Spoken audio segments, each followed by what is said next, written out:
Welcome back to another exciting episode. This time, we'll be taking a look at my top 10 Super Nintendo games.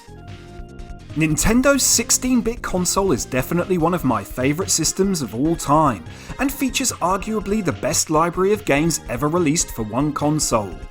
There was just so much variety and quality on offer, from arcade ports and platform adventures to shoot-'em-ups and sports games. Choosing just 10 games was a really difficult task, and there are some big names which just fell short of making the list. So let's begin like we always do, with my choice for number 10. At number 10, I've gone with International Superstar Soccer Deluxe. Released in 1995, this is definitely one of the best football games of its day. It features fluid gameplay, great graphics and a variety of game modes that kept me entertained for a long time. If you're a fan of football games, then you've probably already played it, but if not, it's a fantastic retro version of the beautiful game that's worth checking out. He shoots! Goal! Goal! Goal!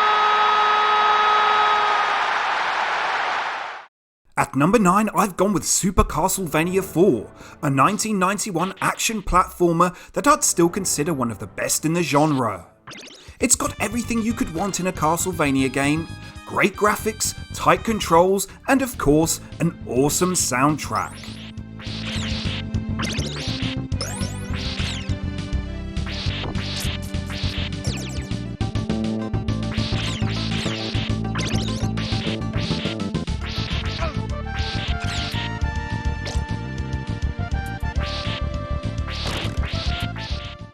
At number 8, I've chosen Capcom's platform adventure Super Ghouls and Ghosts.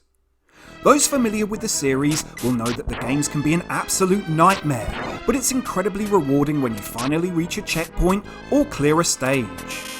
The double jump introduced in this entry does make the game slightly more forgiving, but it remains incredibly challenging, and in keeping with tradition, the game must be completed twice.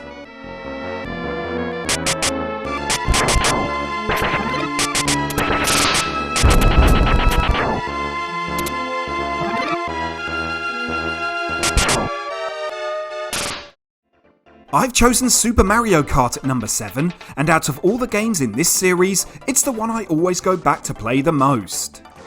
I just love how well designed each circuit is.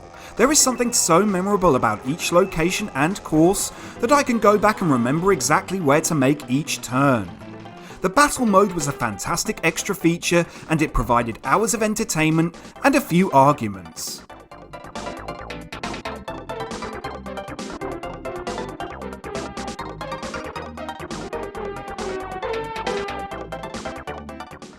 At number 6, I've chosen Super Double Dragon. This 1992 side-scrolling beat-em-up is a superb entry in the series and has everything you could want from a Double Dragon game. It has great graphics, tight controls, and an amazing soundtrack. The moveset is quite technical for its time and includes blocks and special moves. It can be quite challenging at times, but it's a really enjoyable experience from start to finish.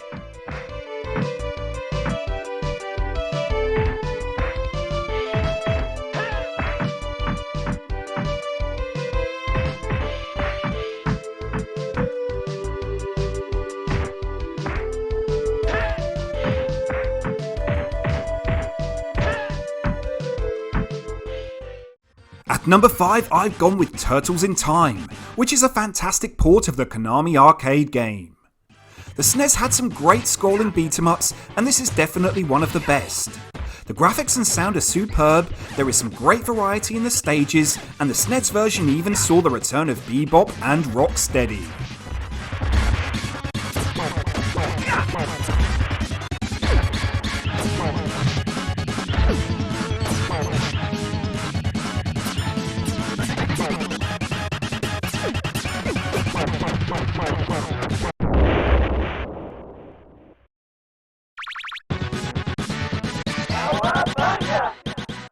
I've gone with futuristic racing at number 4 with FZero. This was a groundbreaking game at the time and made great use of the system's Mode 7 capability, and this really brought the different circuits to life.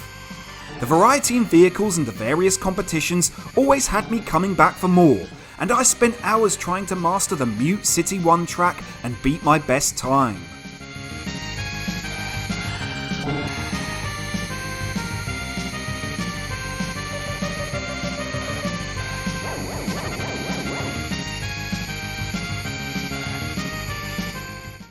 Super Mario World is my choice for number 3, and it's probably my favourite Mario game of all time.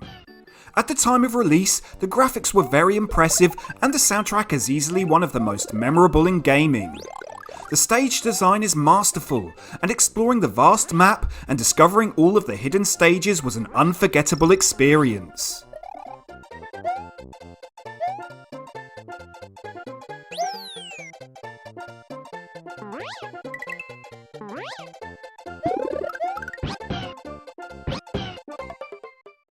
At number 2, I've chosen Contra 3: The Alien Wars. Released in 1992 by Konami, it's a classic run and gun game that's both challenging and rewarding. Featuring side-scrolling and overhead stages, Contra 3 has great graphics and stage design and an amazing soundtrack. I was first introduced to the Japanese version of Contra 3, but when the game was released in Europe, it was renamed Super Probotector and they replaced the human characters with robots.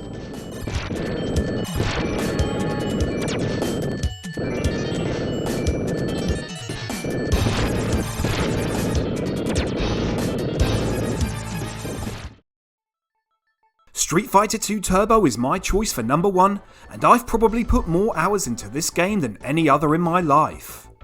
Of course, the game needs no introduction, and at the time this port was as good as it got on the home console.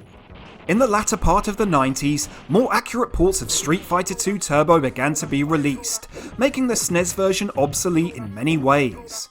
However, looking back, there was nothing quite like pulling off air hurricane kicks using what I'd perhaps consider the greatest controller in gaming history.